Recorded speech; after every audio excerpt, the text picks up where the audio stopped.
Mr. Chairman, I appreciate all of your testimony today, and it's been very helpful, especially to hear from you who are directly affected by the rising cost of fuel prices. I was intrigued by Mr. Graff's description of technology that could be used during trucks that are idle and how you can save on fuel costs, save on even environmental concerns with a cleaner output from the energy you're using. But to all of you, do you have any suggestions that we can look at when it comes to businesses and their consumption of energy? And it may be gasoline, it could be diesel, or it could be a piece of technology that can be used in your business when you consume energy in any way, shape, or form. It could be in the manufacturing of goods. It could be when you have a truck that is idle and you buy a piece of equipment that will help. But do you have any ideas of things that we can look at in Congress that would encourage you to use more energy-efficient technology to help reduce energy consumption and lower costs and, of course, help the environment too? Any of you? Well, number one, new equipment, which unfortunately was already pointed out, you can't afford the new equipment. You know yourself, if you buy yourself a new automobile, first couple years it's getting better gas mileage. Once it starts wearing out, it's not as good. The same thing with the transportation industry, newer trucks. Okay, but I mean, there's one big savings there, but how do you afford it? How these carriers can't afford it? What would encourage you to be able to afford it that we could do policy-wise? Tax breaks. Okay. Tax breaks, huge tax breaks. You know, somehow, you know, at the end of the month, you know, the fare's got to be paid. I mean, it's something that you guys, the government would have to look at. Can these people afford it, you know? And can any of you give me a specific example of a tax credit that would be beneficial to help you reduce energy consumption?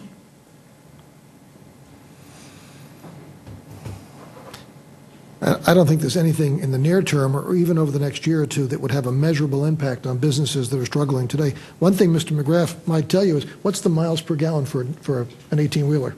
18-wheeler, anywhere from between 3.9 to, and we haul heavy, we're in the beer industry, so we are at 80,000 pounds, 4.5 mile go 3.9 to maybe 6. I'd say the average is probably 5 something per mile. Whether you can get on those industries, the manufacturing industries and the trucks, the way the government has got on the automobile manufacturers to increase their fuel mileage, might be something you could look at. Congressman, can I make a couple of quick points that really are kind of outside, but they are big picture? You know, the U.S. energy industry has led the world for 100 years. That is now being challenged by the growth that's occurring in China and Russia. Both of them are now in the energy business, and they are challenging us, and it's showing up in their political power, their military power, and their economic power. No one wants more pollution. There isn't an energy company or a trucking company or any of us that want more pollution. But we've got to drill. We've got to explore, and that does mean off the coast, and it probably eventually does mean in places like Alaska. It's good that we're using up Saudi oil before we use our own, but we're going to have to use our own as well. The industry has been pretty good in terms of drilling and cleanliness and spills of things of that sort. There are exceptions, but generally speaking, we've been good at it. You mentioned earlier, we haven't built a refinery in this country in a long time. That is a solution, but it is a long-term solution. And finally, forgive me, I don't remember the exact numbers, but somewhere over the next 10 or 15 years, China and India will add 1 billion new cars to the roadways. What does that do to the price of oil or gas or diesel?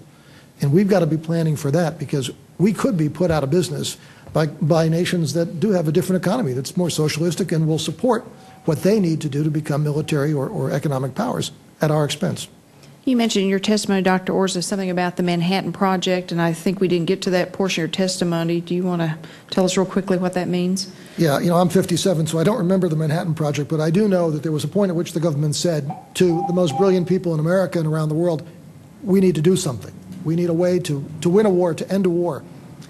This is a different kind of war. There is enough genius in this country to find great alternative solutions for energy. We get some comfort by knowing that a lot of this committee comes from Texas, Pennsylvania, Oklahoma, you know, oil and gas states. our American industry and our leaders of those companies and the people coming out of our colleges and universities can find alternatives. There are solutions, and there are good ones. France figured out a long time ago, like it or not, nuclear works, and they've done it very, very well in France. We're afraid of some of these things, but we haven't been investing the money to make America energy independent. Richard Nixon talked about it. It's the first time I remember hearing about it. That's nearly 30 years ago. We've got to invest the time and money, and oil companies at $100 a barrel are now spending the money to find alternatives because they know as well this is a dead-end street at some point, and we need alternatives. Let me just add to that. I think it's very, very important that we recognize that we are in a truly global economy, and that what happens in other countries, and China and India particularly, as examples of rapidly growing and developing, literally moving from bicycles to internal combustion engines, are putting tremendous pressure on resources globally. That means that we do need to move aggressively in developing new technology, not only in the area of biofuels, but in the area of hydrogen and other alternatives. And there are people working on that, and we need continued incentives to stimulate that work. But we also need additional exploration and use of our own resources. And at the same time, we need to build that capacity to turn those resources into finished products. So it's a broad range of efforts that are all have to move forward at the same time. The market's going to determine where we go with regard to those, and then government can play a role in that. But the best thing government can do is, frankly, get out of the way and let businesses work most effectively in making those decisions. But again, the problem is what we're talking about here are medium and long-term impacts. And it's sort of like the energy bill, the 2005 energy bill. There's a great deal of criticism of the fact that there wasn't much that's going to happen about this. And people stop to forget the fact that if you don't do something, if you don't take some concrete first steps, nothing's ever going to get done. Before we know it, we're going to be in that medium and long term. So we have to act today, and we've got to take those aggressive steps on all of those fronts simultaneously in order to really address this problem effectively.